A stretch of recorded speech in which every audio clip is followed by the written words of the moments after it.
Diariamente un mexicano podría estar consumiendo 130 gramos de alfa-dextroglucopiranano o amilosa, lo que podría ser fatal para alguien con diabetes, pero ¿qué tan problemático puede ser esto? Lo vamos a ver en el capítulo de hoy. Estás en Laboratorio Vagabundo Podcast. El espacio donde Diana y yo hablamos de los temas cotidianos con un punto de vista científico. Aquí encontrarás recomendaciones de libros, series, podcasts y datos que te servirán para tus clases o tu vida cotidiana. Hola a todos, bienvenidos a nuestro episodio número 10. Estamos muy contentos porque ya ahí vamos avanzando con nuestros episodios y bueno, pues antes de empezar quiero mandarles saludos a las personas que nos han dejado comentarios en YouTube. Muchas gracias porque eso nos ayuda a seguir mejorando, a seguir buscando de qué les queremos platicar y pues si alguien tiene sugerencias, por ejemplo, por ahí que nos dejaron la serie o la parte que les gusta, que nos cuenten por ahí, pueden escribirnos en YouTube. Si son muy tímidos, pueden mandarnos un mensaje en Facebook o en Instagram en Laboratorio Vagabundo. Y pues saludos a Normis, a José Carlos, a Sara, a Chuck. Pues gracias a todos que han puesto por ahí comentarios. Y bueno, yo nada más quiero retomar el comentario de José Carlos que fue acerca de los tipos de baño y el de él era el baño de torero, que es orejas, rabo y olé. Entonces, ok. Entonces pues gracias por eso. Yo quiero, antes de arrancarnos, pues saludar a las ñoñas que fueron, pues me retroalimentaron bastante para ese capítulo, no, para el capítulo del personal sanitario, de cómo les decían. Entonces, pues muchas gracias y saludos a ellas y pues nos arrancamos. Muy bien. ¿Y qué vamos a platicar hoy? A ver, ¿esa amilosa qué es? Bueno, realmente lo que vamos a tratar el día de hoy es si las cosas son libres de químicos.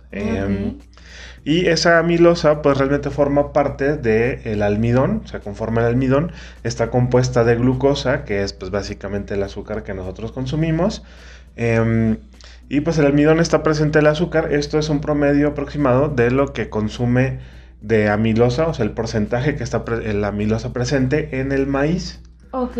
O sea que, pues más o menos comemos casi 1 kilo de maíz por día en promedio. O sea, algunos comemos más, algunos comemos menos, pero es el promedio.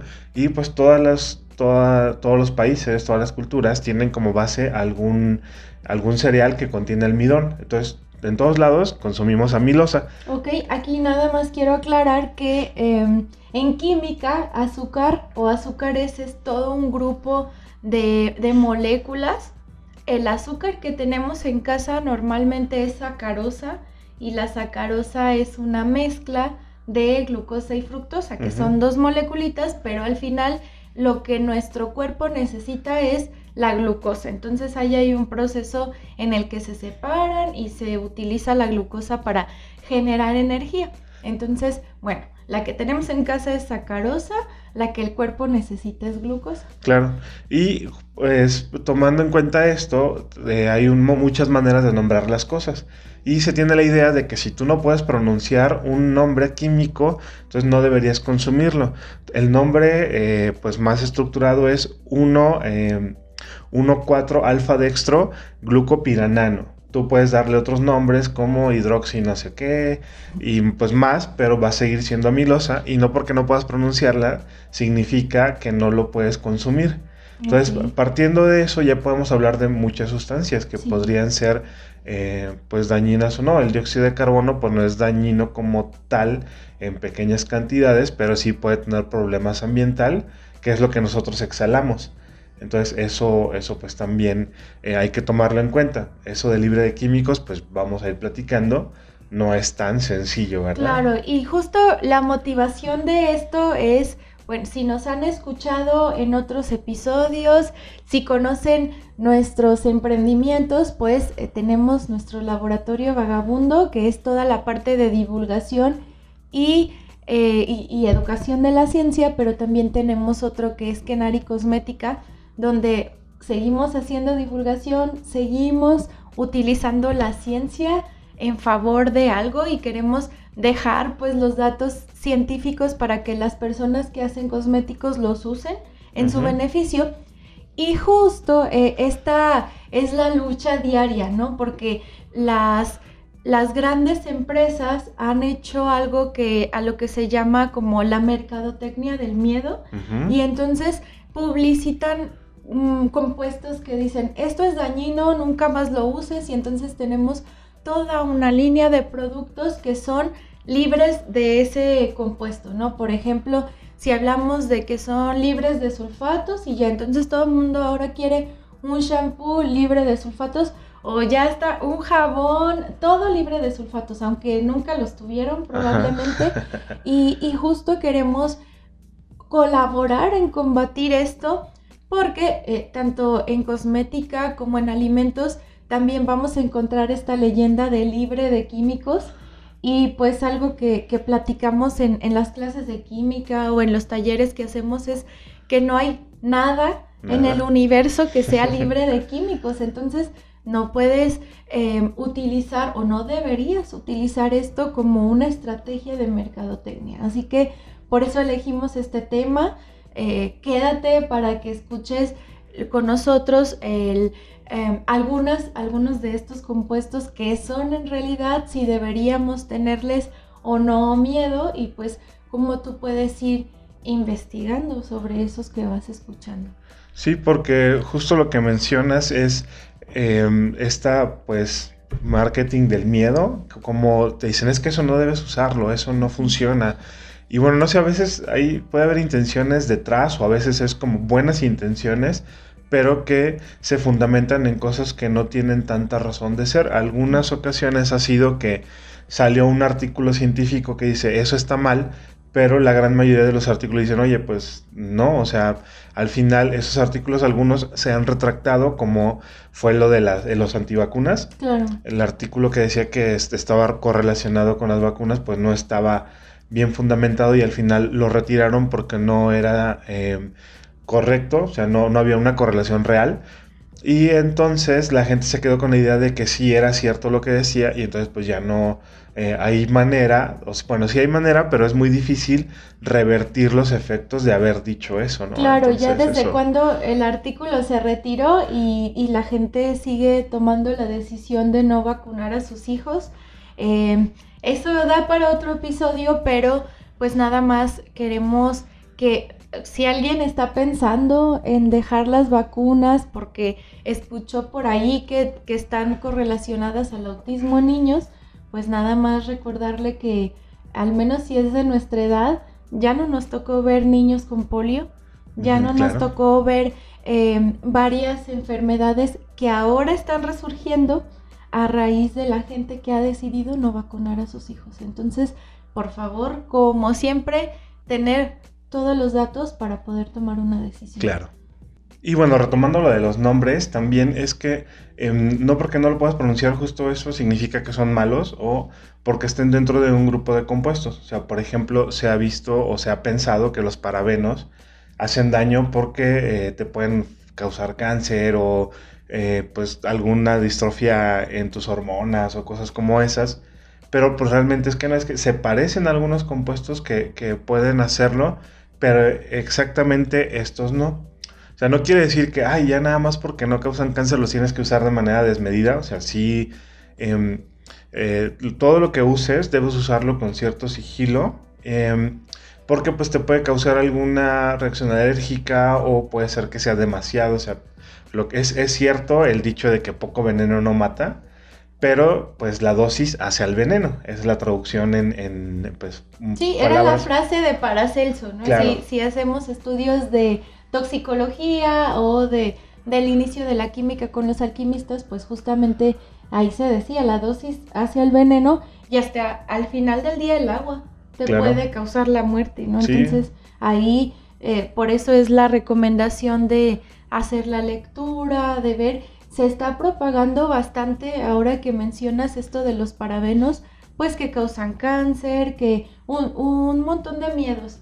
Y la verdad es que cuando se hace un estudio, ni siquiera necesitas ir tan profundo, pero ver qué pasa con los parabenos, pues resulta que son químicamente parecidos, pero no necesariamente estos disruptores endocrinos, porque hablando de temas rimbombantes, pues te vas a encontrar con que se hace todo un, digamos, tratado de qué son los disruptores endocrinos, pero muchas veces por personas que no tienen realmente el conocimiento, sino que han escuchado, leyeron en un blog. Entonces eso es lo que es importante pues ir atacando. Y aquí quisiera dar un ejemplo que también nos es muy familiar en alimentos, que es el gluten, ¿no? Claro. Hubo personas que desarrollaron esta sensibilidad al gluten, las personas con enfermedad celíaca que casi no lo deben ni oler, ¿no? Porque les desencadena toda una serie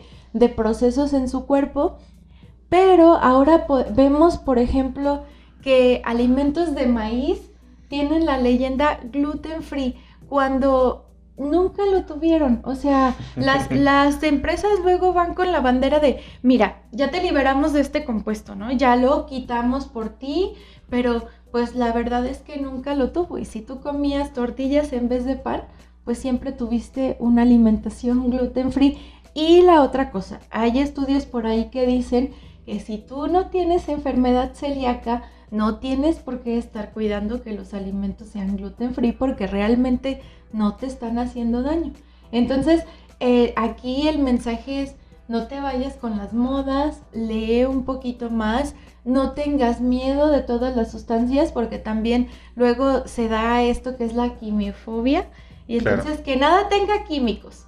Pues es que si vas a tomar agua, es un compuesto químico. Entonces hay que reflexionar un poquito en ese sentido. Y pues si hablamos de clases, esto da para hacer muchas cosas en el salón de clases. Por ejemplo, justo investigar, ¿no? ¿Qué sustancias tienen esta metodología de marketing de miedo? Uh-huh. ¿Qué son en realidad? ¿Qué funciones tienen en cada uno de los productos? Porque al final del día, pues se eligió ponerlas por ahí por algo, ¿no? Pero también puedes encontrar cómo las puedes sustituir. Sí, también otra cosa es que sea libre de conservadores. Y pues muchas veces vemos que pues podrías usar o tener productos que sean libres de conservadores químicos. Hay algunas sustancias naturales o de obtención natural que podrían funcionar como conservadores. Lo que sí es que si tú tienes un producto sin conservadores es que te va a durar menos.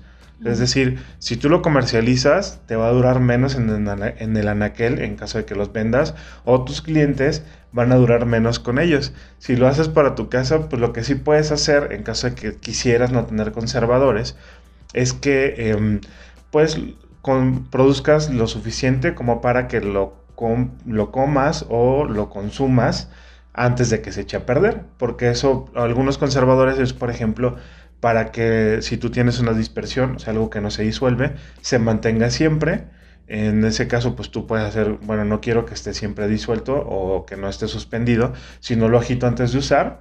O algunos sí son para que no haya crecimiento de hongos o bacterias, que cuando tú tienes una sustancia que puede ser consumida por las bacterias y sobre todo si está en agua, puede dar crecimiento de hongos o bacterias, o hay bacterias que son resistentes a algunos otros medios, a algunos otros solventes, entonces pues tienes que agregar un conservador para que no tengas esto. Es como si tú tienes la comida y la quieres dejar fuera, pues se te va a echar a perder en un par de días.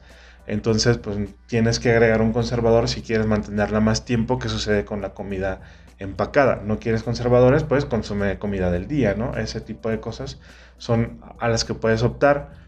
Claro, ahí importante que también ha habido toda una propaganda a razón de libre de conservadores, pero también es que los conservadores no necesariamente son moléculas grandes y difíciles de pronunciar, o sí, pero no son malas. Sí. O sea, si hablamos, por ejemplo, del ácido cítrico, pues está en limón, en los limones, en las naranjas que comemos, y al final lo que se hizo, pues probablemente o se extrajo o se sintetizó la molécula, pero es la misma molécula. Entonces no hay razón para tenerle tanto miedo. Y como decía Genaro, si tú necesitas que te dure un poquito más. Si quieres frenar el crecimiento de hongos y bacterias, pues sí o sí necesitas tener un conservador. Sí, o por ejemplo luego en la formulación le ponen algunos compuestos, o sea, los conservadores están como en un 0.5%, o sea, una concentración muy baja realmente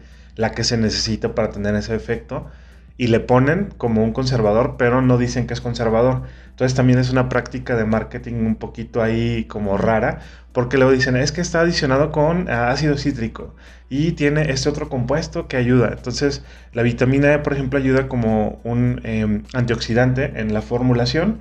Entonces a veces tiene bien poquita vitamina E para que no se oxide tu fórmula cuando es una fórmula oleosa. Y dicen, tiene vitamina E, y pues la vitamina E es nada más para eso, es conservador, pero no te dicen que es conservador. Claro. Entonces eso también es una de las técnicas de marketing que pueden funcionar o no. Entonces también tiene conservadores aunque no digan que tiene. Entonces eso también es algo que a lo mejor no puedes evitar que lo digan, no, pero sí informarte o buscar que las marcas lo informen, ¿no? Porque una de las cosas que también me parece muy locas y que lo hemos estado platicando es qué es un producto natural, cómo se etiqueta un producto natural y si hay leyes actuales para controlar este etiquetado, ¿no? Si es un producto natural, y pues no sé si tú has visto algo de esto. Hice alguna investigacióncita, pero no sé si tú tienes alguna observación que hacer antes de decir esto. Pues es que aquí, híjole, se pueden armar debates muy interesantes, porque pues las personas piensan que si usan, hablando por ejemplo de jabones, ¿no? Que ahorita por lo de Kenari Cosmética pues estamos mucho en foros de personas que hacen jabones, y entonces por el hecho de que usan aceite de coco ya dicen es completamente natural, ¿no? Y bueno, aquí si conoces la reacción de saponificación, si la has hecho en tu clase, si la has hecho como una práctica de laboratorio o si quieres hacerla, es muy interesante. Solo necesitas algún ácido graso que va a estar como parte de un aceite vegetal o de un aceite de origen animal, y también necesitas hidróxido de sodio, pero el hidróxido de sodio es un compuesto inorgánico que viene de un proceso industrial de muchísimos años que se ha hecho, y entonces tú sabes que si tienes estos dos compuestos y haces un jabón, ya no es un compuesto natural, ya hiciste una reacción química en la que además tienes un compuesto sintético, ¿no? Entonces aquí se han armado los debates. A veces debo decir que me ha ido muy mal en querer compartir la información, porque entonces se me acusa de estar desinformada y bueno, pero es importante poner como siempre la información, y pues aquí lo interesante, y ya tú nos contarás, es dónde veo si es natural o no, si al final, ¿quién lo dice? Porque yo, como la química, como la maestra, no creo que hacer jabón sea algo natural, pero en el colectivo, la idea es que si tú haces un jabón por saponificación y le pones una plantita, es natural. Claro. Entonces, ¿cómo sé si hago un producto y debo decir si es natural o no es natural? Sí, porque justo de lo que estuve revisando es que no hay ni una ley, ni una, que hable acerca del etiquetado de productos naturales o no naturales. O sea, todos los productos cosméticos y todos los productos farmacéuticos se apegan a leyes dependiendo del país, pero en ninguna de estas leyes de los productos cosméticos o de medicamentos, ninguna dice si le puedes llamar natural o no. Es más, ni siquiera las naturistas están ahí como en un limbo un poquito pues curioso. Y dentro de las leyes, la única definición como tal, pero no como definición, sino una mención que hacen, es del Departamento de Agricultura de Estados Unidos, y dice así: los productos etiquetados como naturales son productos que no contienen ingredientes artificiales ni colorantes añadidos y que se procesan mínimamente. O sea, quiere decir que los manipulas muy poco, no les añades colorantes ni otra cosa artificial, pero sus componentes son naturales. O sea, y lo que sí es que de repente algunos mencionan que el agua no se considera como artificial, aunque sea agua potable o agua destilada o así. Y la sal tampoco. O sea, la sal, aunque la procesen, tampoco se considera como un producto artificial. O sea, no se considera dentro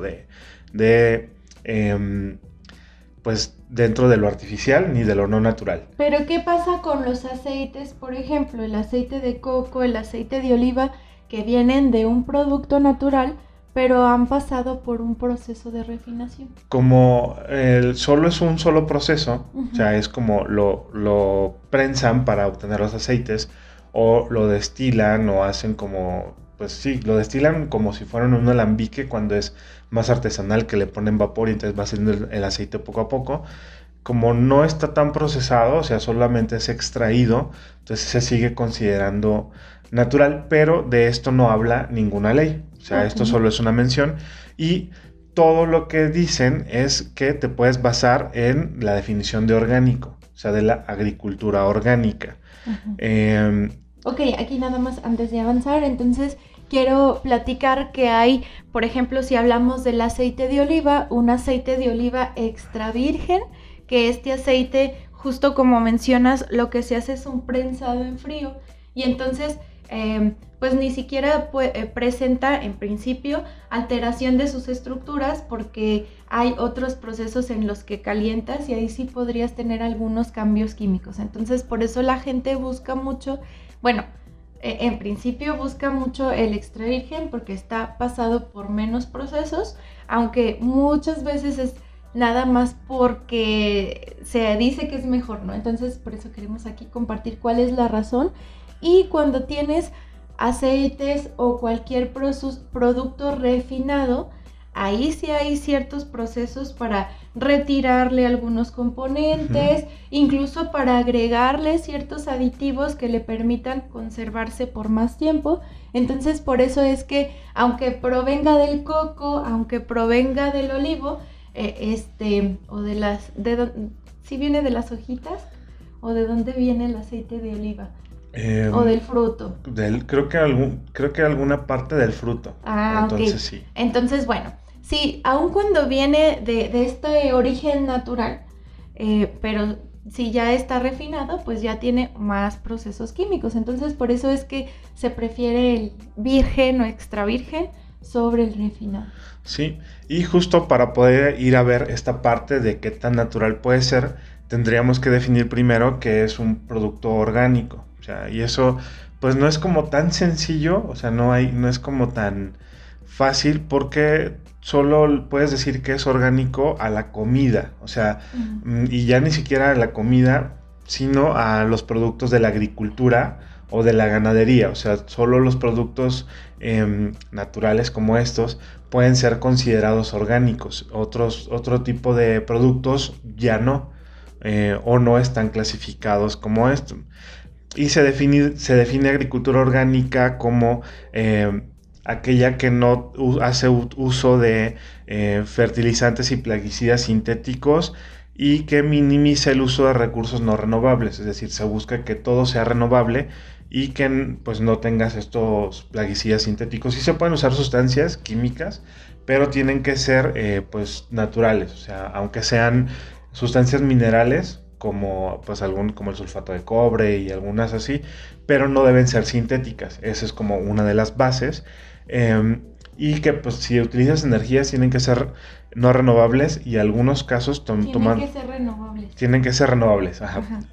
Y en algunos de los casos no puedes usar incluso plástico porque se considera no renovable. Entonces si en algún proceso está involucrado el plástico, pues no se puede hacer. Entonces por ahí, por ejemplo, no puedes usar tractores porque utilizan energía pues no renovable como lo es la gasolina o el diésel.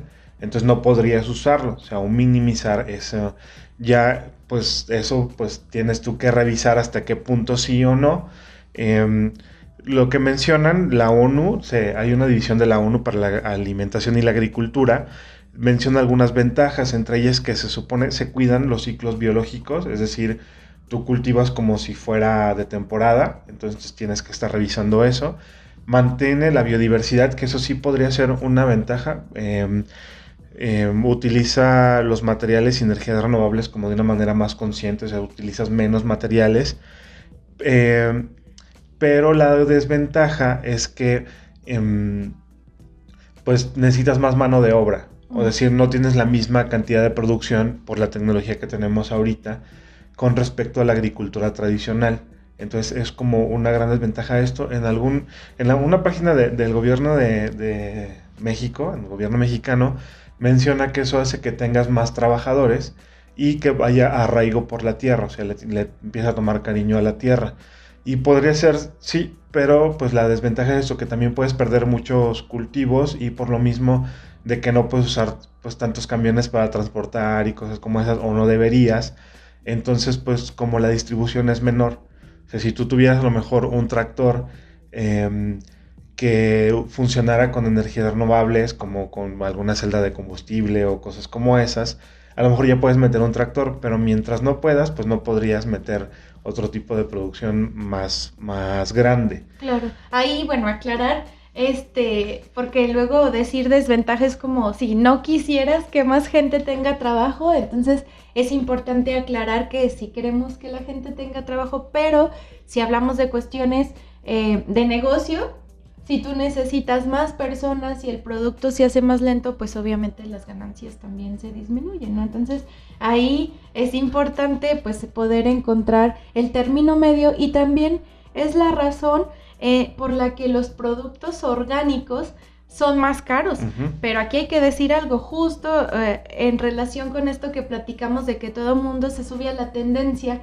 sin tener más respaldo de nada, pues entonces mucha gente puede decir, lo mío es orgánico, sin necesariamente probar que sí está cumpliendo todas estas normas. No se diga si no hay una regulación, ¿no? Pues yo me mando a hacer una etiqueta en la que diga que es orgánico y ya está.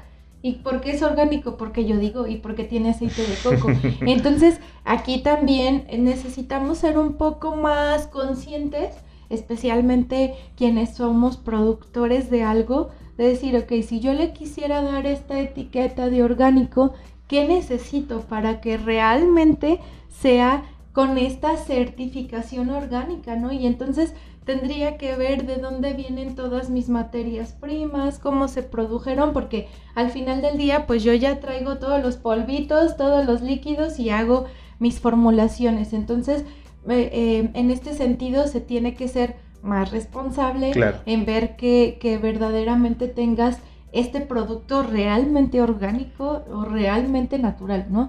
Y también aquí, antes de que se me olvide, pues es algo que platicamos mucho en las clases de química, especialmente pues en las clases introductorias, de cómo la química se divide en dos grandes áreas, que son la química orgánica y la química inorgánica, y entonces cuando vemos la química orgánica, pues no es lo que en el comercio se conoce como un producto orgánico, claro, porque en la química orgánica el papel, el plástico, ¿qué más? Pues los aceites minerales. Voy al grupo orgánico. Perdón. Sí, entonces, y también el petróleo es orgánico. Exacto, el petróleo. Entonces, los combustibles son orgánicos. Sí. Entonces, aquí hay pues una diferencia que también hay que tener clara en cuanto a qué es formalmente para la química el área orgánica. Y esto pues luego nos toca a los docentes hacer esta diferenciación, pero es importante también tenerla en cuenta, porque entonces ahí vemos que orgánico desde el punto de vista de la química, pues no es lo que compramos, ¿no? Entonces, sí, como tú mencionabas, pues ver, es mejor ir por el lado de la agricultura orgánica, qué es lo que se considera que es orgánico. Y en cuanto a desventajas, yo lo mencionaba no porque no tuvieras trabajos, el hecho de que necesitas más gente, sino que necesitas más personas para producir más cantidad. O sea, con la tecnología actual, la agricultura orgánica no daría para alimentar a toda la población. O sea, la producción es menor. Entonces, eso también hay que analizarlo. Y sin el uso de de fertilizantes y pesticidas que también son orgánicos formalmente, pero entonces ahí siempre hay el debate, ¿no? Sí. De si, ¿qué pasaría si no usáramos todas estas sustancias químicas?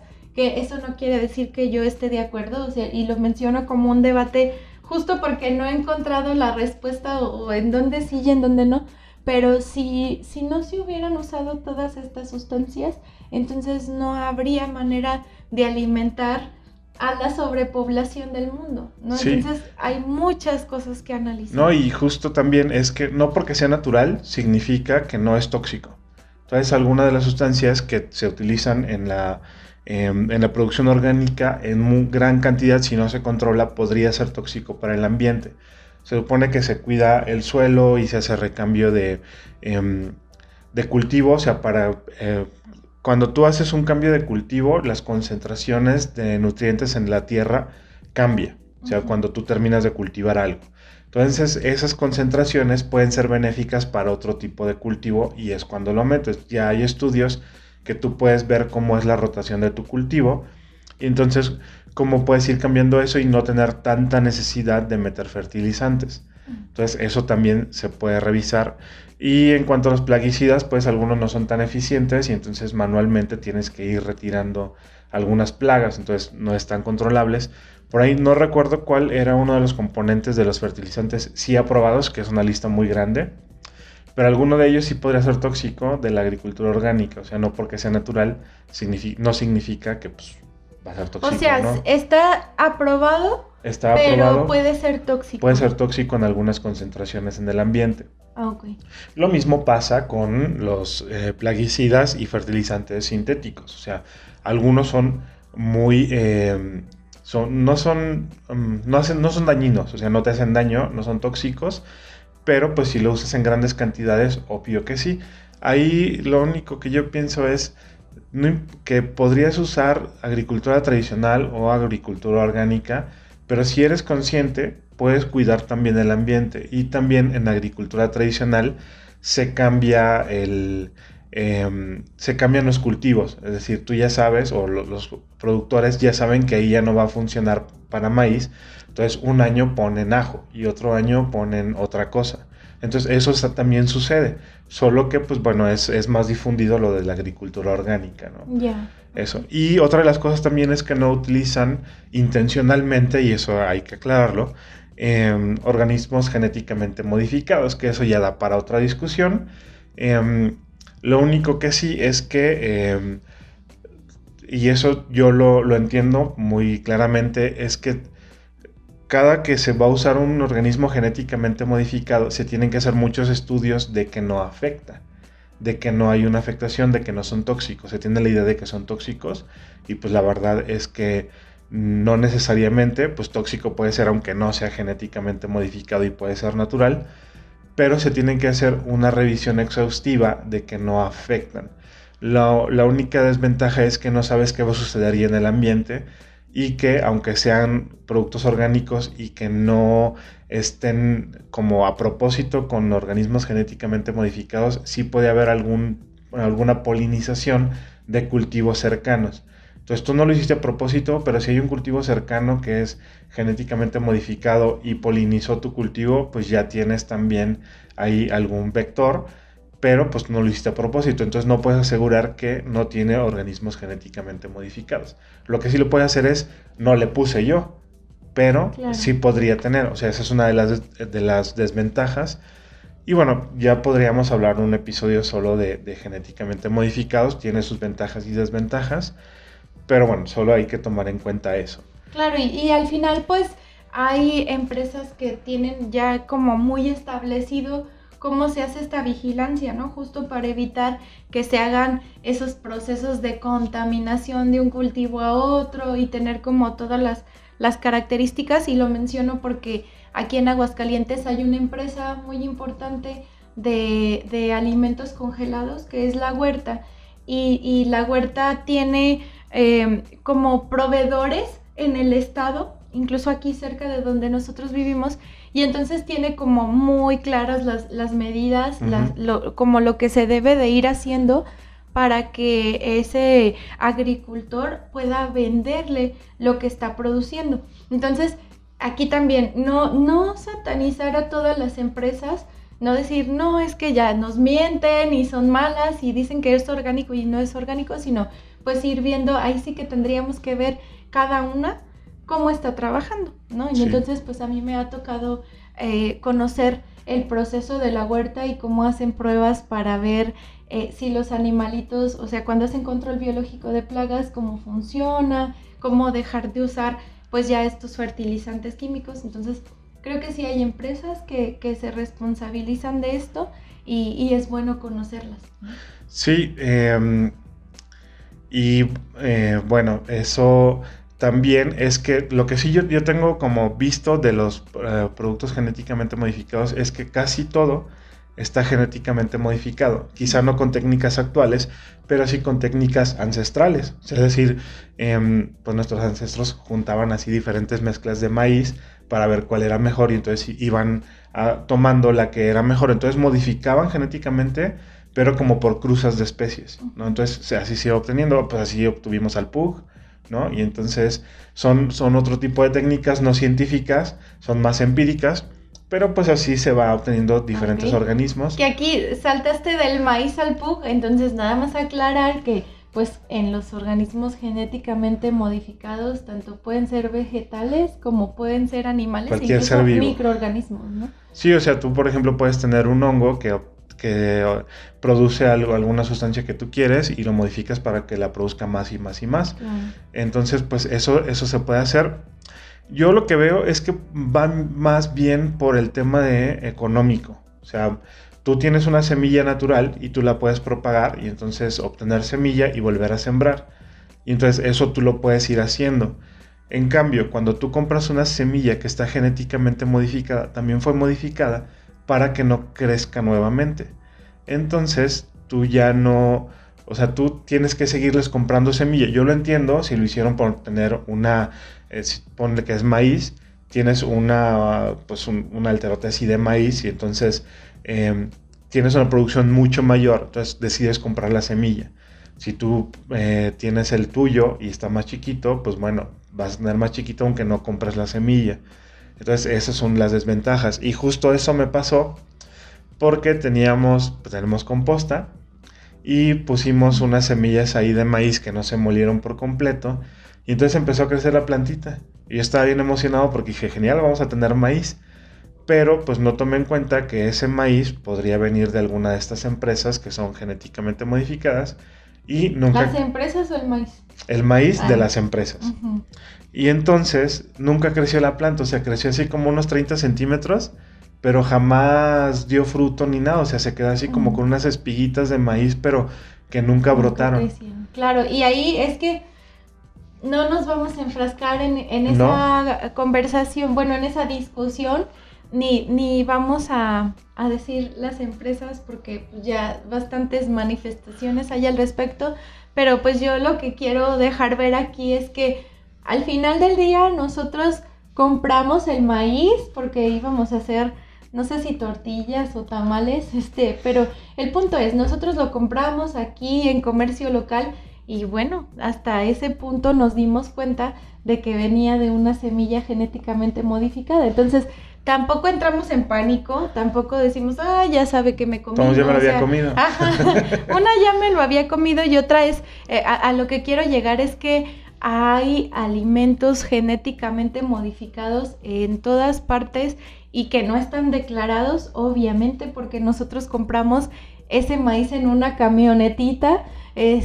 pero el punto es no tener miedo, claro, ¿no? O sea, entender que pues se han hecho estos procesos para poder tener los alimentos como los tenemos ahora. Si empiezas a entrar en pánico y quieres retirar todos los alimentos genéticamente modificados de tu canasta y quieres quitar todo lo que tiene gluten y todo lo que tiene parabenos y siliconas y todo lo que tiene crueldad animal, que ahorita vamos para allá, pues al final, ¿con qué te vas a quedar? No digo que seas una persona egoísta, que vayas por el mundo valiéndote todo, pero igual, O sea, ni te vuelves la persona egoísta que no le importa desperdiciar y tener un gran impacto en el ambiente, pero tampoco te vuelves una persona llena de miedo Claro. que deja incluso de vivir, porque a veces dejo de hacer todo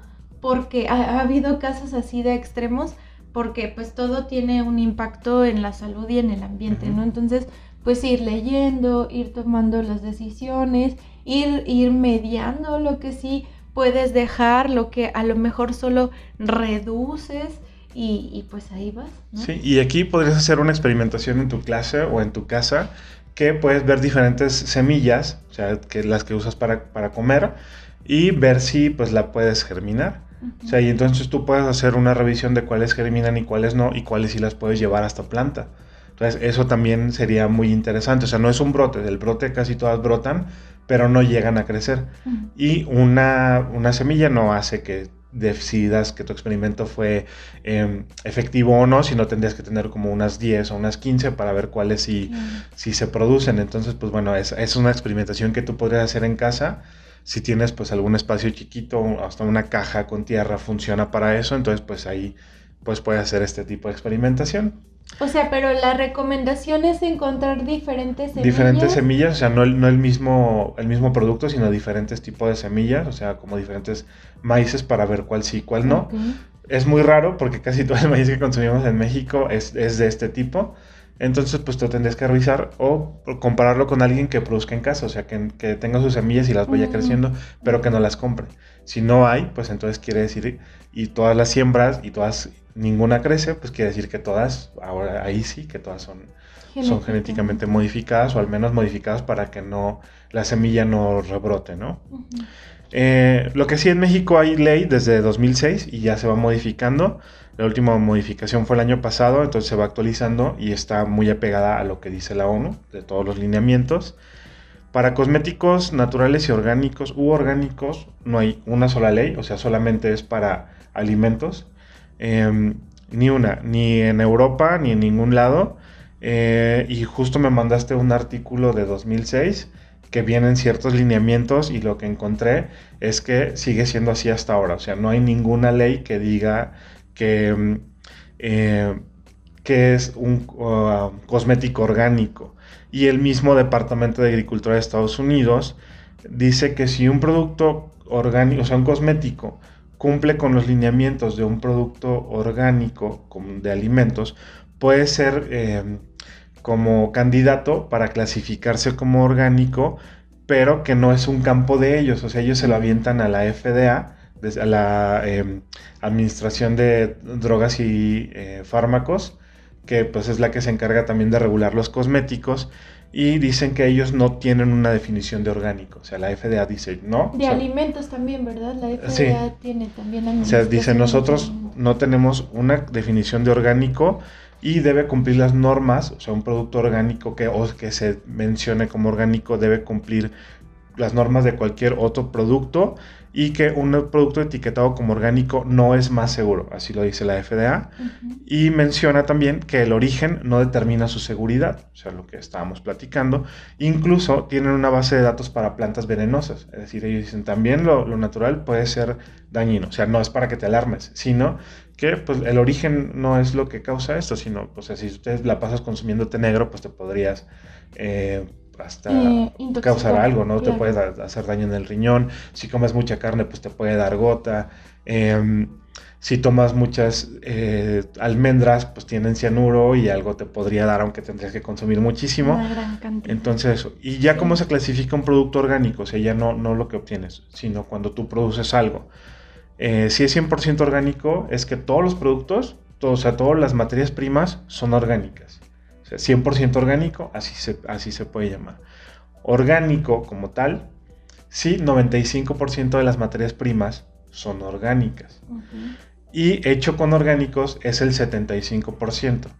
Entonces, tu producto se puede llamar así, y pues bueno, pero no te lo va a definir como tal ni el Departamento de Agricultura ni la FDA, obviamente. Y esa clasificación se puede utilizar para lo llamado natural, o sea, para es como tú solo lo puedes clasificar así, pero pues el hecho de que no hay como un organismo gubernamental en ningún país ha hecho que haya certificaciones de terceros y en algunos países como Europa las aceptan. Son los mismos que te clasifican como orgánico, también te pueden clasificar como natural o no natural. Entonces con eso puedes tener estas etiquetas.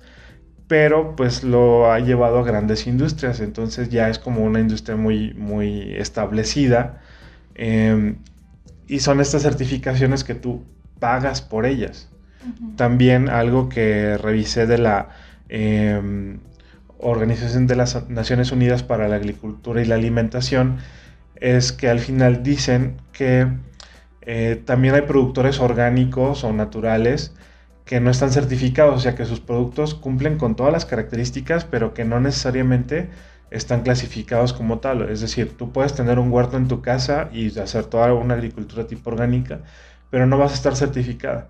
Pero tu producto es de igual calidad. O sea, la certificación no, lo único que hacen es como lo llevas ante alguien y él te dice, sí, tú eres orgánico o sí, tú eres natural. Y te cuesta un dineral hacer esa certificación, ¿no? Entonces, bueno, aquí para ir redondeando, porque hay tantas cosas que queremos platicar el día de hoy, es que, pues, sobre todo, tal vez no vas a tener esa certificación, pero sí puedes ser responsable en ver de dónde vienen tus materias primas, en que si quieres ser zero waste, o sea, que no generes basura, pues que también veas cómo, si estás comprando a granel y tal, pero es que este concepto de cero basura, pues también le podríamos desmenuzar, ¿no? Porque cero basura, cero, de verdad cero, cuando viene todo en bolsita y, ok, tú puedes ir y llevar tu frasco y que te den ahí lo que quieres comprar, pero venía en una caja.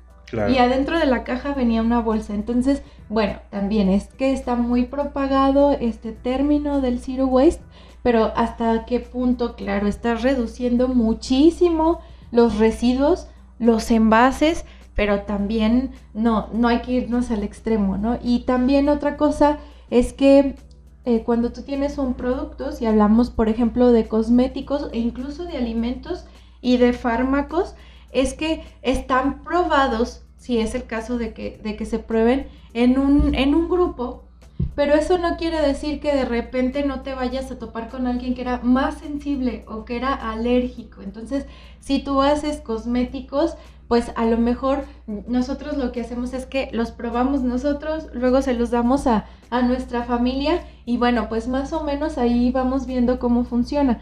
Pero puede ser que de repente alguien que te compró o alguien que le regalaste le causó una irritación. Claro. Y entonces ahí también tiene mucho que ver, entra en juego pues la persona, su organismo, y eso es importante considerarlo, porque si no entra el pánico otra vez, no como, ay, me dijeron que era súper seguro y no, sí, pero hay personas que de todos modos, por más que tú cuides, pues le causará alguna irritación, ¿no? Y nos pasó alguna vez incluso en un taller para niños que nosotros teníamos un experimento que dábamos por seguro, que dejábamos a todos los niños manipularlo y hubo una vez que un niño se le irritó la mano, claro. Pero pues era más sensible que todos los demás, entonces sí es importante tener en cuenta esto como para saber cómo actuar al respecto, pero también saber que algo puede pasar, ¿no? Y también se ha visto y se sabe que los productos naturales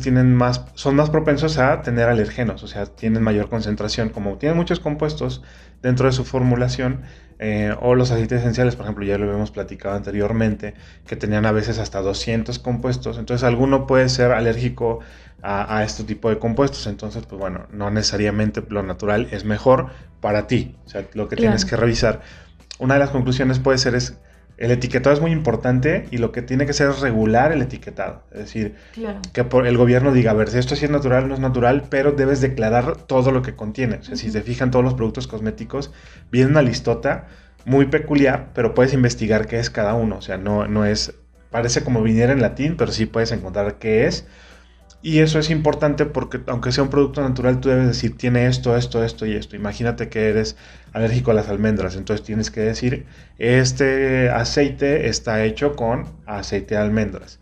Este jabón está hecho con aceite de aguacate. Entonces, eso son cosas que tú tienes que revisar. Y también se ha visto, algunos reportes científicos, que consumir productos orgánicos tiene beneficios a la salud. O es lo que se piensa, o sea, es como la relación causalidad. Se ha visto que la gente que consume este tipo de productos tiene una mejor salud y entonces lo mencionan los productores. Dicen, este mejora la salud. Pero basándose en los resultados y analizando lo que pasa, es que parece ser que no es que tengan más nutrientes, o sea, no se ha visto que tengan una mayor concentración de nutrientes, sino quienes consumen este tipo de productos son más conscientes sobre sus hábitos comunes, claro, y entonces tienen mejor salud derivado de sus hábitos, no tanto del producto como tal. O sea, claro, no, practican un estilo de vida saludable en general, ¿no? Claro. O sea, no nada más es porque consumen este aceite de coco extra virgen y súper orgánico, ya, gozan de súper salud. No, seguramente hacen ejercicio, actividad física, tienen una alimentación reducida en productos ultraprocesados y entonces realmente todo eso es lo que contribuye. Menos heladito y cosas como esas. Entonces sí, o sea, eso es lo que realmente afecta y contribuye. Y pues vamos a la noticia de la semana pasada, que fue la campaña de Save Ralph. Y con esto tocamos un poquito el tema de cruelty free. No nos vamos a centrar tanto en la parte filosófica o ideológica de si debemos o no tratar mal a los animales. No los debemos tratar mal, o sea, claro, no debemos lastimarlos a ningún animal. Pero vamos a revisar de qué trata la campaña y cuándo podría ser necesario o no. Y esta es una campaña de Humane Society International.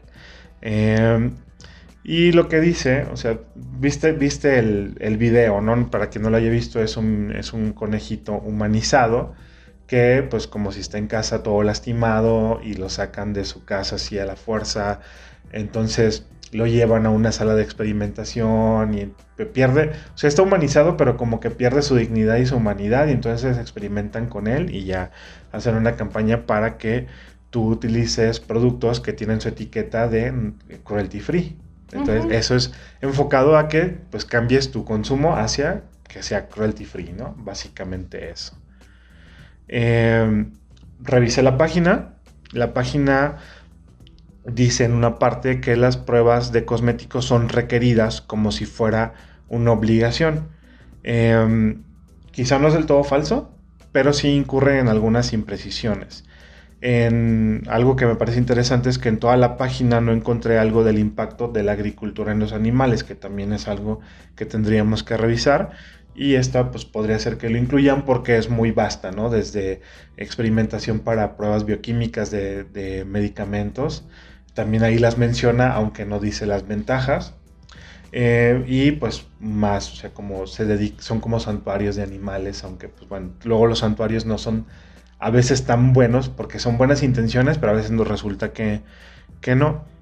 Y pues me puse a buscar si es cierto esto de que las pruebas son requeridas, y lo que sí es cierto es que en Europa está prohibida la experimentación en animales.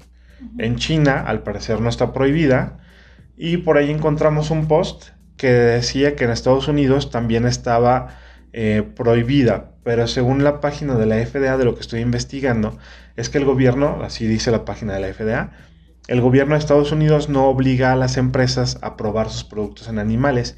Sin embargo, advierten que la ley marca que tienen que hacer lo necesario para asegurar que los productos son seguros. Es decir, yo no te obligo, pero si es necesario, lo haces. Ajá. Y aquí, bueno, hay muchas cosas que platicar. Como tú decías, no estamos a favor de tratar con crueldad a los animales, pero sabemos quienes nos dedicamos a la ciencia que grandes avances de la ciencia, de los que toda la población está disfrutando ahorita, como son los medicamentos y las vacunas, tuvieron que pasar por estas pruebas en animales. Entonces, no es que digamos, sí, que se sigue experimentando a diestra y siniestra, ¿no? Y con grupos muy grandes de animales, pero vemos que ha sido un mal necesario. Ahora, ¿qué es lo que ha cambiado? De que empezaron a hacerse estas pruebas ahora, pues que se busca tener comités de bioética, se busca que uses la menor cantidad de animalitos por grupo,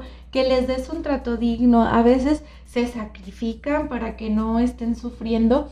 Y sí, sabemos que hay quien se inventa los comités de bioética y hay quien hace estudios solo por publicar cosas, que eso es lamentable, pero no todos lo hacen así, o sea, como en todo, va a haber gente que hace las cosas mal y hay que pues estar vigilantes y hay que pues tratar de exigir, pero con conocimiento, ¿no? Porque la cosa es que cuando se hacen este tipo de campañas, que si le rascas poquito pues ves cuál es el fin que hay detrás, que es comprar una certificación. Cuando se hacen esto pues la gente se alarma, entra en pánico y ha pasado que van y liberan los animalitos de los laboratorios de experimentación, por ejemplo, pero ¿y luego qué? O sea, esos animales no saben vivir una vida salvaje y al final se mueren, sí, ¿no? Y de una manera cruel, porque ellos no saben cómo conseguir alimento, no saben qué es un poco o un mucho. Lo que pasó aquí en México cuando votaron esta ley de no más animales en los circos, pero no había un proceso para reintegrar a esos animales, ¿no?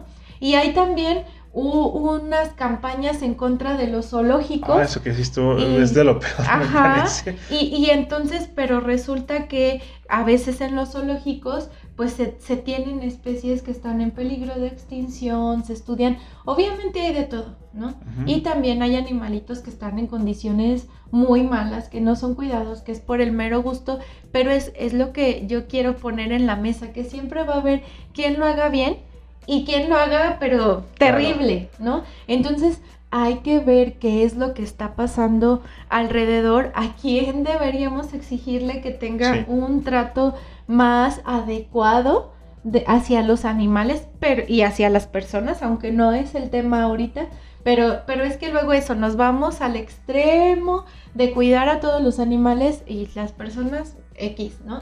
Hay que igual ahí mediar. Pero bueno, y la otra cosa es que obviamente ya se venía manejando, pero ahora agarró más fuerza el decir que mi producto es cruelty free, ¿no? Ah, claro. Y entonces es cruelty free porque yo aquí en mi casa no tengo ningún animalito para probar los productos, ¿no? Pero ¿qué pasa con esas materias primas que yo compré? A lo mejor cuando ya se están elaborando no las están probando en animales, pero tuvieron que probarse en algún momento para saber que podían ser inocuas, que podían ser benéficas o qué función iban a tener y que podían no afectar la piel o el cabello. Entonces también es bien irresponsable que ahora todos le pongamos el sello cruelty free a nuestros productos cuando no sabemos qué pasó con cada una de esas sustancias que estamos decidiendo utilizar. Sí, porque otra de las cosas que menciona la FDA, que a mí me gusta mucho revisar su página porque son como muy detallados, uh-huh, y de hecho en cada post que ponen te mandan las ligas a donde puedes seguir revisando más a fondo, y es que dice, el hecho de que una empresa tenga una etiqueta de productos libres de crueldad animal no significa que las materias primas no la tengan. Uh-huh. Es decir, tú puedes tener un producto que no probaste en animales, pero sí le puedes pedir a tu proveedor que haga pruebas en animales. O sea, tú le puedes decir, ¿sabes qué? Eso, compruébamelo para yo poderlo utilizar. Entonces tú le pones una etiqueta libre de crueldad animal y ya con eso te libras, te curas en salud, como se dice coloquialmente, pero pues tus materias primas ya vienen probadas, como para tú decir, sí, es seguro. Y tú puedes decir, no, yo no lo pedí, pero de todos modos se tuvo que hacer. Entonces, libre de crueldad animal, lo que pedimos es que no se use como una bandera para vender, sino que se investigue realmente qué está pasando. Obviamente, las pruebas en animales, en el caso de la cosmética artesanal, son mucho menores que si se trata de un cosmético de alguna gran empresa, pero eso no quiere decir que no lo haya. Sí, no, y luego, por ejemplo, los bioterios tienen leyes, en cada país tienen leyes que se tienen que cumplir. Entonces, si tú tienes que hacer experimentación con animales, tienes que dar de alta tu bioterio como todo, o sea, incluso si tú fabricas cosméticos artesanales o naturales, que ya vimos ahí la diferencia, tienes que darte de alta. En México es ante la Comisión Federal de Protección contra Riesgos Sanitarios, la COFEPRIS. Entonces tú tienes que darte de alta, incluso los bioterios, y dependiendo del modelo de negocio es los requisitos que debes cumplir. Entonces tú debes cumplir con los requisitos estándares de mis animales están bien cuidados, no están hacinados, los limpiamos, o sea, se tienen muy bien cuidados. Y a veces tú, no sé, alguien tiene un hijo y le compra un conejo o le compra un hámster, un pollito que está súper pintado, y en eso no se toma en cuenta, ¿no? Que claro, tú lo llevas a casa y podrías tenerlo peor de cuidado. Entonces, si vamos a aplicar la ley, pues la podríamos aplicar para todos, ¿no? Claro, eso también es crueldad animal. Pasé aquí por una veterinaria y tenían ahí un conejo muerto como 2 días, y yo decía, pues, ¿por qué no lo quitan por principio de cuentas? ¿Por qué dejaron que se muriera? O sea, ajá, a lo mejor puede morir por causas naturales, pero pues revísalo, no lo dejes ahí. O sea, claro, quiere decir que no lo... Sí, o sea, también sabemos que las tiendas de mascotas son un medio sí, de ganarse la vida, pero pues también ahí hay mucha crueldad animal y la gente sigue comprando perritos caros y sigue... Entonces, también jugamos mucho este doble discurso, esta doble moral de, por un lado, cuido, pero por el otro, pues sí me compro un perrito, sí le compro un conejito a mis hijos, y entonces, bueno, no estamos acusando a nadie, pero pedimos que cada quien revise de manera global cuáles son las acciones que... Sí, o por ejemplo, el hecho de que tú cultives, si esa zona de cultivo, o sea, ahorita ya pues hay muchas zonas de cultivo como tal, pero también se está dando que quitan pues la fauna, la flora natural del lugar, y la convierten en zona de cultivo. Entonces eso también ocasiona cambios en los ecosistemas y hace que los animales que ahí vivían pues no tengan dónde vivir. Aunque veamos un desierto, incluso ahí hay un ecosistema, o sea, hay otro tipo de animales que nosotros no vemos. Puede ser que haya liebres o haya serpientes que son importantes para el ecosistema. Entonces la agricultura también ocasiona cambios en el ecosistema. Toda la actividad humana ocasiona cambios en los ecosistemas. Entonces eso es algo que nosotros debemos estar conscientes. O sea, lo que buscamos no es decirte todo está mal, o que tú hagas esto está mal, o que hagas esto está bien, sino que puedas tomar decisiones más informadas. A mí a veces hasta me da en la cabeza de, y esto no lo debo hacer, esto sí puedo, esto no. Más bien es, pues nosotros tenemos un estilo de vida que pues algunos queremos conservar, pero lo que tú puedes hacer es ser más consciente para que tus acciones impacten lo menos posible. Y la otra cosa es buscar que las etiquetas sean reales, o sea, que revisemos cómo es el etiquetado, qué es lo que están haciendo realmente las empresas y todo lo que compramos, y que si somos productores, como es nuestro caso, seamos más responsables con lo que le estamos diciendo a nuestros clientes. Por ahí me gusta mucho cómo está llevando Álvaro con su empresa, con su esposa, esta empresa Gamanity, que tienen productos que sí utilizan productos naturales y hacen una comercialización más responsable de no dicen que son orgánicos, ni te dicen mis productos son naturales, aunque así lo hagan. Dicen uso productos naturales, claro, pero no están diciendo mi producto es natural, porque no lo es. Lleva una investigación de fondo, no hacen ellos directamente experimentación en animales, hacen experimentación con ellos mismos y son productos responsables. Pero entonces con esa información que él te da, porque además dan pláticas, por ahí sí pueden revisar su página de Facebook, hacen pláticas y hacen difusión, divulgación de la ciencia de cierta manera relacionada con sus productos, pero hacen esta difusión. Entonces se vuelve una empresa responsable. Claro. Entonces es algo que nosotros podríamos pedirle a las empresas, ser responsable con lo que me estás diciendo, ¿no? Sí, claro, y ya pues ir viendo cuáles son los efectos de cada sustancia que voy utilizando, ¿no? Por ejemplo, he visto recientemente, se utilizaba un compuesto llamado, bueno, que por sus siglas es BTMS, que es un compuesto que se usaba en los acondicionadores sólidos, porque pues ahorita se usa mucho la cosmética sólida para dejar de usar envases, lo cual está muy bien, pero por mucho tiempo se usó el BTMS, era el favorito, y se dieron cuenta luego que no era tan biodegradable como se creía. Entonces ahora se están usando otros compuestos.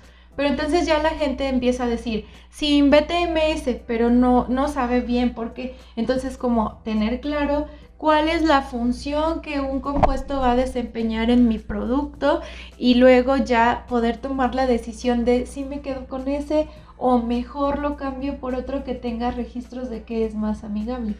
Sí, y además que pues no necesariamente comprar con cosas certificadas, o sea, el hecho de que diga cruelty free o libre de químicos Sí. o productos naturales. Luego ahí había un shampoo que hace algunos años se promocionaba como con ADN vegetal. Y entonces decía, pues bueno, si exprimo una planta ya tengo ADN vegetal, o sea, no tengo que comprar ese shampoo. Entonces, más bien basarnos pues, en evidencia para tomar las decisiones y no en una etiqueta. Y pues tú le puedes comprar al tío Nacho, bueno, no al tío Nacho, el de la tele, sino pues al productor aquí local que sus productos pueden ser orgánicos sin necesidad de una etiqueta, ¿no? De una certificación que lo encarecería y que además ellos no están buscando hacerlo, ¿no? O sea, eso es cosas que nosotros podemos ir optando. Claro. O sea, y justo eso, si tú empiezas a tomar esas decisiones más que hacer una campaña de hacer pues comerciales y cosas como esas, cortometrajes, si tú empiezas a consumir diferente, sí cambias la industria. O sea, firmando una carta puede ser que sí, pero lo importante son las acciones, ¿no? Entonces, tomar decisiones más conscientes sí funciona. Presionar también al gobierno funciona, pero es un todo, ¿no? O sea, no nada más una sola cosa. Entonces, pues bueno, con esa reflexión nos quedamos. Es muy vasto el tema, o sea, hay muchas cosas que podemos revisar por ahí. La agricultura orgánica, yo tengo como algunas dudas con respecto a la producción, cómo se hace. Por ahí hay estudios de que algunas veces deforestan para producir orgánicamente y que se pierde mucho cultivo. Lo que yo he visto es que a veces el autocultivo funciona bien también. Y ahí hay un tema que podríamos revisar después, que en las ciudades se da mucho calor, se llaman islas de calor. Ajá. Y que con los cultivos en el techo se puede disminuir ese calor. Entonces, pues nosotros tenemos aquí un autocultivo chiquito, pero lo tenemos. Entonces, esas son cosas que tú también podrías revisar. O sea, imagínate que haces para tu clase una investigación de qué son las islas de calor y que buscas a ver si en tu casa reduce con estos cultivos en casa, ¿no? Entonces, bueno, es un tema que lo podemos dejar para después, pero que es muy interesante, ¿no? Sí, y bueno, pues ya al final quiero yo pues hacer invitaciones porque justo en Kenari Cosmética como nuestra idea es ir de como develando estos mitos o viendo que sí, que no, pues tenemos ya estudios de varias sustancias, hemos hecho una revisión bibliográfica, pues como acostumbramos en la investigación, sí. ¿No? O sea, como reciente, rigurosa, vemos las fuentes y entonces estaremos compartiendo algunos datos en un grupo que hicimos que se llama emprendedoras con @ en cosmética, así que si alguien tiene un emprendimiento o está empezando y quiere saber más de esto, pues vaya a Facebook, tenemos ese grupo donde vamos a estar compartiendo información. Si tienes alguna duda sobre alguna sustancia en específico que quieres utilizar, pues mándanos un mensaje, ya sea al Laboratorio Vagabundo o a Kenari Cosmética, y entonces si tenemos ya la información ya te la pasamos, y si no, seguramente la investigamos justo para ir como quitando estas ideas, ¿no? De por qué es tan malo. A veces, por ejemplo, en el caso de los parabenos que hicimos esta revisión, no está realmente ligado al cáncer de mama, como se ha dicho, pero Genaro encontró por ahí que sí tiene un impacto ambiental importante. Entonces, al final del día no está tan mal no querer utilizarlo, pero la razón es diferente y entonces así nos evitamos entrar en pánico. Entonces, si alguien tiene estas inquietudes, si quiere seguir aprendiendo, si quiere como ir viendo por dónde va las ideas de las sustancias que se utilizan en cosmética, pues Kenari Cosmética y Emprendedoras en Cosmética es donde estaremos compartiendo. Y también, pues si tienes un emprendimiento y quieres saber más, pues ahí está. O si quieres hacer relaciones públicas, ahí también está en cuanto a la cosmética, porque hay algunos días que puedes publicar tu emprendimiento ahí si eres proveedor.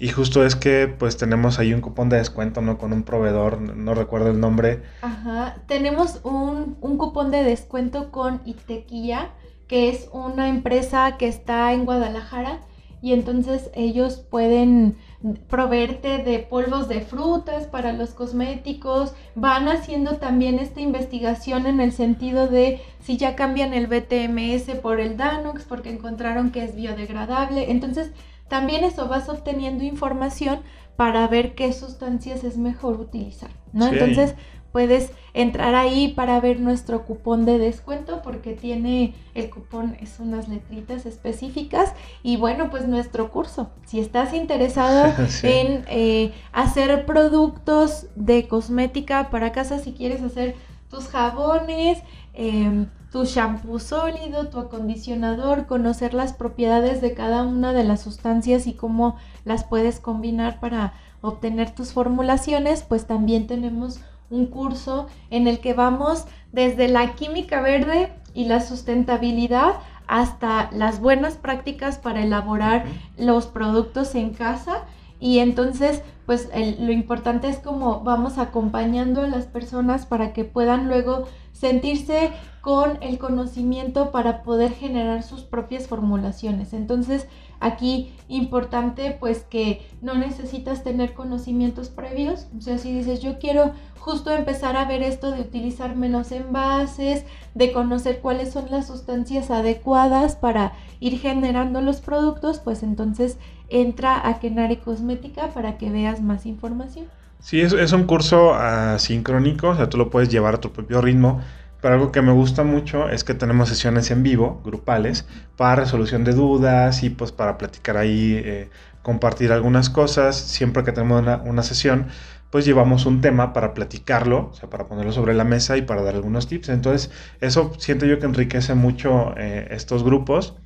Y también es que estamos lanzando los módulos, o sea, ya está el curso completo donde vamos haciendo también actualizaciones, es una de las cosas que también me gusta, hacemos cosas nuevas y vamos metiendo actualizaciones, pero también están los módulos, por ahí cosmética para caballeros, cosmética para mascotas, entonces estos módulos también están por separado, por si solo estás interesado en alguno de ellos, cosmética para spa, por ejemplo, o hacer solamente shampoos y acondicionador, o sea, para tratamiento capilar. O solo jabón, o solo por lo jabones. Que platicábamos de las reacciones de saponificación. Entonces, bueno, si algo de esto te interesa, te esperamos en Kenari Cosmética. Si tienes alguna duda, pues mándanos un mensaje y ya vamos platicando. Y bueno, Diana, ¿qué nos tienes de recomendación esta semana? Ay, pues ya que hablamos de todo esto, de cómo las empresas trabajan con el miedo y tal, pues la recomendación es un libro que se llama Vamos a comprar mentiras. El autor se apellida López Nicolás, es español. Incluso pueden encontrar en internet una charla de él, en YouTube, una charla de él sobre Vamos a comprar mentiras, y explica cómo las empresas acomodan las etiquetas, acomodan las leyendas, justo lo que tú platicabas de la vitamina C, ¿no? Que es adicionado con vitaminas como la vitamina E y la vitamina C cuando se están usando como conservadores, pero justo el cómo usan esta cuestión del miedo o esta modificación de los anuncios, como que ocultan por ahí la información para decir sí la tenemos, pero tú puede ser que no la percibas, y entonces esto te va como, digamos que afinando el ojo, ¿no? Cuando muchas veces pues se tiene el temor de decir, es que yo cómo voy a saber todo eso si no tengo una carrera de química o una carrera de ciencia. Pero por fortuna hay ya muchos libros o muchos materiales de personas que están divulgando y que justo quieren que lo sepas aún sin conocimientos previos, ¿no? Uh-huh. Entonces, que también es algo que hacemos en nuestro curso, no necesitan tener ninguna formación, sino ahí vamos dando la información. Y en este caso también no necesitas ser un químico para entender cómo se está llevando la información y qué es lo que sí debes tener en cuenta y qué no, ¿no? Y a lo mejor eso que aprendas ahí, ya luego lo trasladas a nuevas publicidades y a nuevas cosas. Entonces, vamos a comprar mentiras, es la recomendación del día de hoy. Sí, y fíjate que justo con las etiquetas, algo que tú puedes ver es, están acomodados siempre de alguna manera.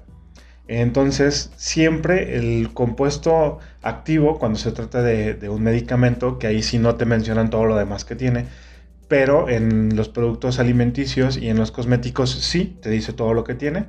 O sea, tienes un principio activo y luego todo lo demás se llama excipiente o vehículo. Ujú. Entonces los fármacos no te lo dicen, nada más dice vehículo CBP, quiere decir cuánto baste para 100 mililitros.